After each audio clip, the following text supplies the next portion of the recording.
गेल हो। अरे का भइल हो? अरे पूछत है का भइल यहाँ मार काले बा खसी जीव से जा खवैया सवाद न पावा। अरे तोहार बतिया हम ना समझ पावत है हो, का कहत हो? सुना सुना बतावत है। अरे सुनावा तनी। सजिया पे रात जवन कैला घोटाला, सजिया पे रात जवन कैला घोटाला, सजिया पे रात जवन कैला घोटाला।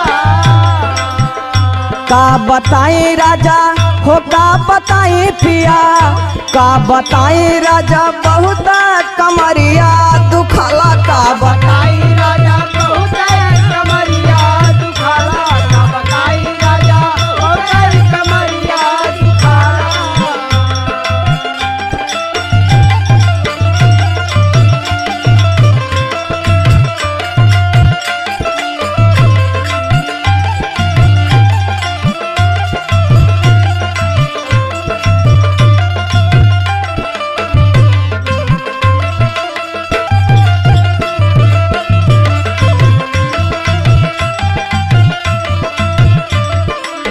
जब तोहा कौनो काम करे खोई तो बड़ा मीठे मीठे बतिया वाला हो। अरे तनी खुल के बतावा, हम ना समझे। सुना बतावा। राती फुसला के बोलावला तुसे जपे, रात फुसला के बोलावला तुसे जपे, रात फुसला के बोलावला तुसे जपे।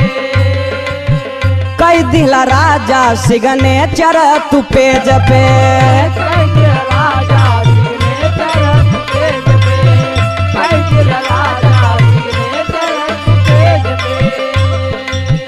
होता दरदया बनई खे सहाला, होता दरदया बनई खे सहाला। का बताई राजा हो का बताई पिया, का बताई राजा बहुत कमरिया दुखला। का बताई राजा बहुत कमरिया दुखाला, का बताई राजा बहुत कमरिया दुखाला।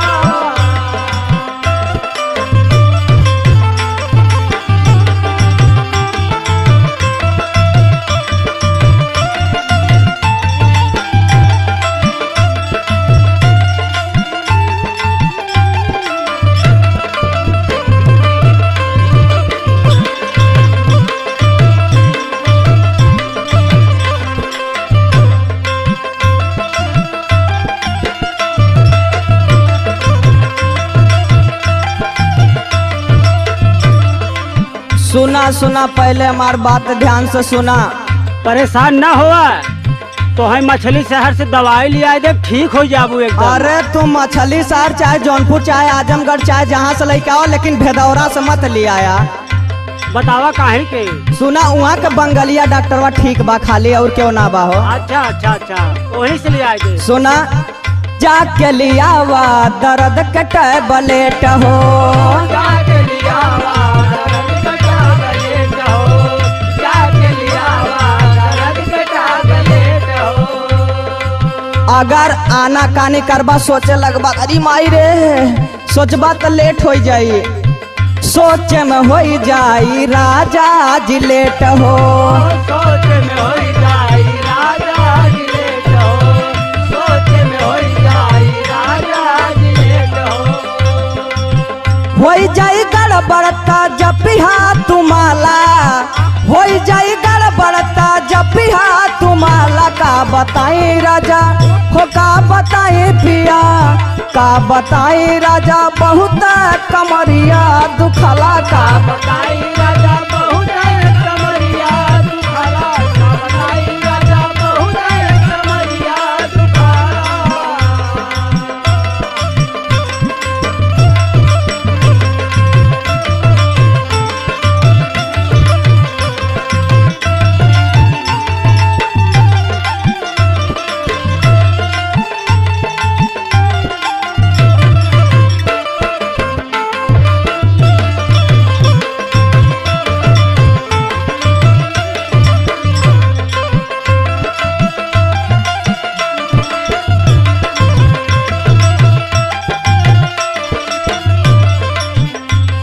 तू ना सुनत है तो कम से कम महेशवा के भेज दा, मोनू के भेज दा, नहीं तो मुन्ना मतलबिया बहू के भेज देता, कम से कम जाए के लेके आवत दबाई उबाई। अच्छा ठीक बा, हम भेज देते, परेशान ना हो। सुना सुना सुना, हाँ सुनावा। मुन्ना मतलबी देवरवा के भेज के, मुन्ना मतलबी देवरवा के भेज के, मुन्ना मतलबी देवरवा के भेज के। देखा खाली वही बताइया और केहू के मत बताइया।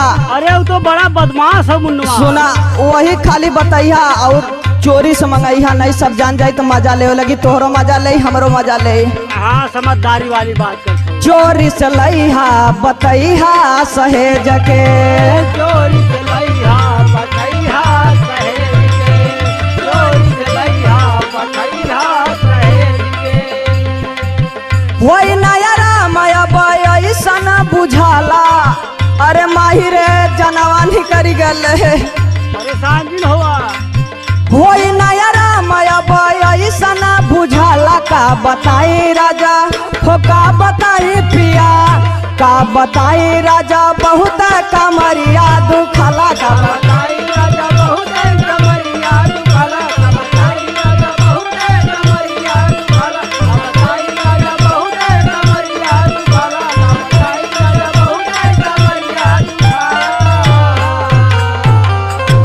अरे लही के आवा नहीं जनवानी कर जाई हो। अरे भेज दे हैं। नमस्कार प्रणाम भाई लोग, तो हमने की वीडियो कैसा लगा, अगर अच्छा लगा तो प्लीज वीडियो के लाइक शेयर कमेंट और चैनल के सब्सक्राइब करा। आई हमारे भाई के छोट भाई मुन्ना मतलबी के गाना बता ज्यादा से ज्यादा ये गाना के पॉपुलर करा, और भाई के डांस अपने थोड़ी से पॉपुलर करा, और ढेर सारा प्यारा गाना के गाना मुन्ना भाई के गाना के दा, और ढेर सारा प्यार दुलार दा हमने दोनों भाई के कि ऐसे चाप के डांस करल करी। आज वीडियो बनल हो तो प्लीज ई ना होके कि जाए कम से कम एक व्यूज तगड़ा जाए चाहिए और अच्छा खासा जाए चाहिए, तो प्लीज यार हाथ जोड़ के निम्र निवेदन में भाई लोग प्लीज प्लीज प्लीज ये गाना के ज्यादा से ज्यादा देखी और प्यार दुलार आशीर्वाद दी। और हमने अच्छा अच्छा काम करल जाता, और वीडियो आते 2 गाना के बनल बा, 2 गाना वीडियो के बनल बा मुन्ना भाई गाना के, तो प्लीज ज्यादा से ज्यादा वायरल करी वीडियो के और ढेर सारा प्यार दुलार आशीर्वाद दी।